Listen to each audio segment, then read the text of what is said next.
भाषा शिक्षण के 5 मिनट ट्रांसलेशन के आज के इस विशेष सत्र में मित्रों स्वागत है। आज की चर्चा में हम खास करके बात करेंगे बेसिक्स के बारे में, अर्थात प्रारंभिक अनुवाद जब आप शुरू कर रहे हैं तो बेसिक ट्रांसलेशन कैसे करेंगे।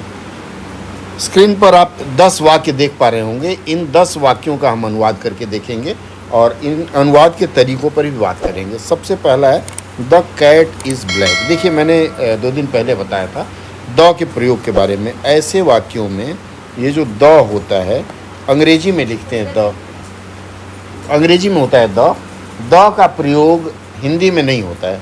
मतलब किसी चीज़ को इंगित करने के लिए, दिखाने के लिए द का प्रयोग होता है।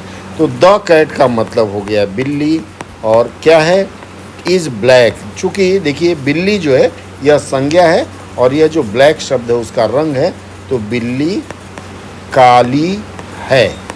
यह जो इज़ है इसके लिए हमने ये है का प्रयोग किया है। अगला है I like to play.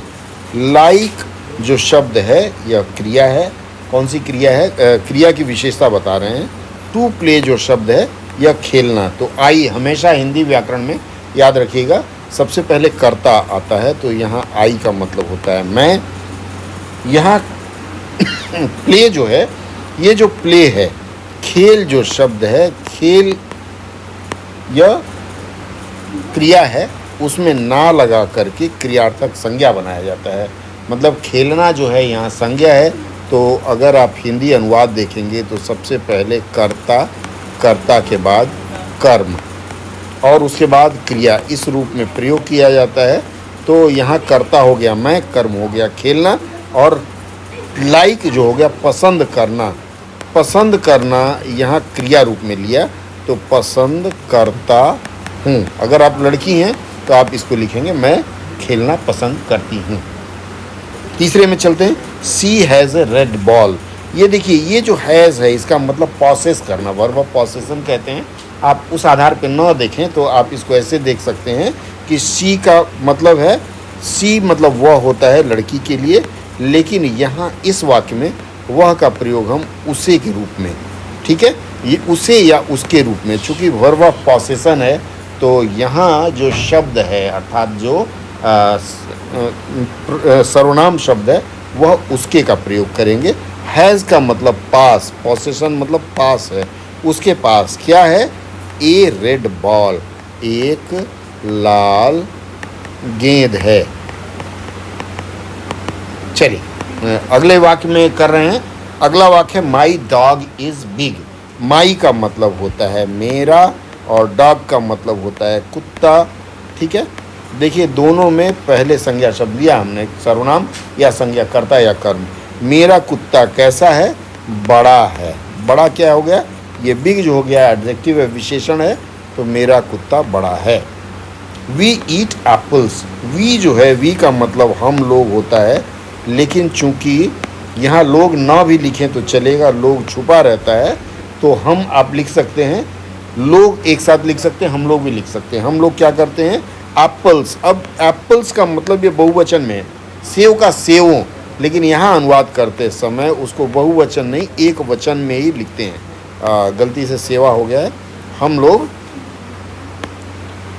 Eat apples, save, ईट का मतलब खाते हैं। खाना जो शब्द है, खाना क्रिया है, इसलिए खाना अंत में। हम लोग सेव खाते हैं। इसके बाद ही रीड्स ए बुक। ही का मतलब हो गया वह क्या करता है? पढ़ता है। चूँकि पढ़ना क्रिया है, वाक्य के अंत में जाएगा।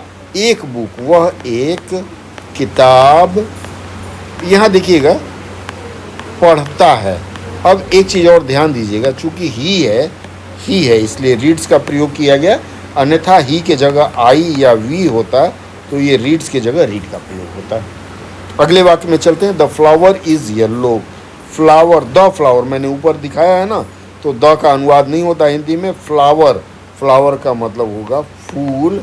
क्या है? येलो मतलब पीला, विशेषण शब्द है, फूल पीला है। This is my friend.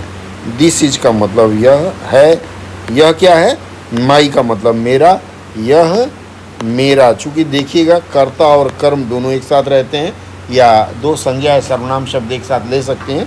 यह मेरा, फ्रेंड का मतलब दोस्त। और यह है जो है, यह आप मान सकते हैं कि उसको दिखाने के लिए एक क्रिया का रूप है। ये रहना होना ये भी एक क्रिया का रूप होता है। तो यह है लास्ट में लगा, अंत में लगा। और उसके बाद है बर्ड्स सिंग सॉन्ग्स।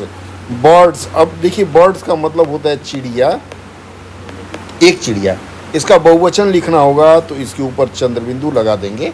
तो यह बर्ड का जो बहुवचन रूप है चिड़िया हो जाएगा।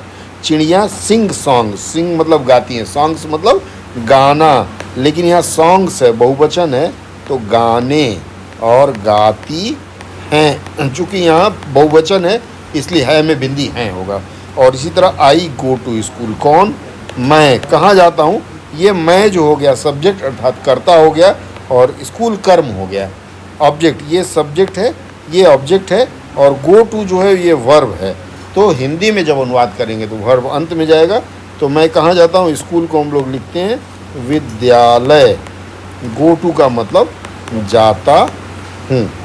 आज से मित्रों आपको इसी तरह से बेसिक से शुरू करते हैं, और ये बेसिक्स का चैप्टर 1 मान सकते हैं। अगर आपको अच्छा लगा वो सत्र तो अपने उन मित्रों से साझा करिए जिनके पास यह सुविधा नहीं है कि वो अनुवाद सीधे सीख सकें। सेशन हमेशा मुफ्त रहेगा, हफ्ते में 2 से 3 दिन आता रहेगा। सब्सक्राइब कर लीजिएगा ताकि आपको समय पर इसकी सूचना मिलती रही है। बहुत बहुत